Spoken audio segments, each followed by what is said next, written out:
that you can. Oh, I thought you were going to Right.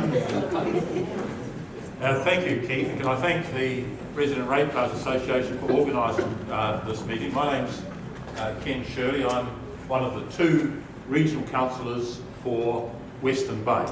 So there's 14 councillors on the regional council, 2 from Western Bay, 5 from Tauranga City, 2 from Rotorua, 2 from Eastern Bay, and the 3 Maori constituencies. So I'm one of 2 sitting regional councillors. The other one is Jane Nees, who's actually retiring after 18 years of service. So essentially we have 4 candidates seeking 2 positions on the regional council. I'm seeking re-election. I'm also putting my hand up to chair the new council because our existing chair, Doug Leader, is standing down. I've had a lot of support from my colleagues. Jenny and I live in Omokaroa. We moved here in 2018. I was an executive member and one of the foundation members of the Omokaroa Resident Ratepayers Association, but I withdrew from that when I became an elected representative. I didn't think it was appropriate. I'm also chairman of the Omokaroa Golf Club, which any spare time I have, I like playing golf. Jenny's a much better golf player than I am. So my background is in science, and I've actually spent my first 10 years working in water supply and wastewater treatment. I then got involved in politics and spent 5 terms in Parliament, over from 80s right through to 2000s. I was the Minister of the Crown at one stage, with portfolios of agriculture, forestry, fishing and health. And all of those issues, of course, relate to our region in many respects. I've also been a director of the Taxpayers Union.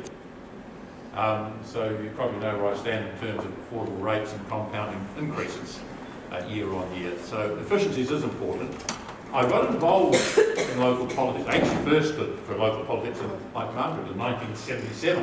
I stood for the Richmond Borough Council in Tasman as a 20-something-year-old. And I've been involved, I've had a lot of governance experience. I've been on many boards and chaired a number of boards. So I do think I bring some governance experience to the council, but I anticipate, and it's happening, major change in local government. And it's function, form and funding. The model is broken. Simple as that. How we fund infrastructure in this country, it's not just local government. Central government has the same problem. Actually, the private sector has the same problem in terms of funding infrastructure in this country.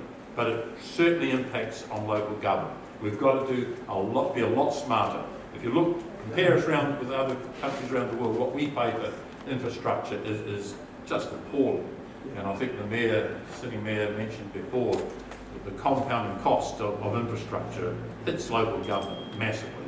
So we're in the middle of that now with the repeal of the RMA, the new Planning Act and Environment Act, which is in draft and will be introduced shortly. Some big changes coming there that will change the whole function of local government. So to rush in at this stage and say, oh, let's form a unitary council, let's amalgamate this with that, it should be function before form. Sort out your functions first. That's good governance, good management. And then the structure, the form, will flow from that. So that's where I'm sort of coming from, and I want to see much greater efficiencies, much greater value. I'm sick of all the churn and the prescriptive rules and half them aren't applied and some are. The wastage and churn in central government and in local government is appalling, and it's got to stop.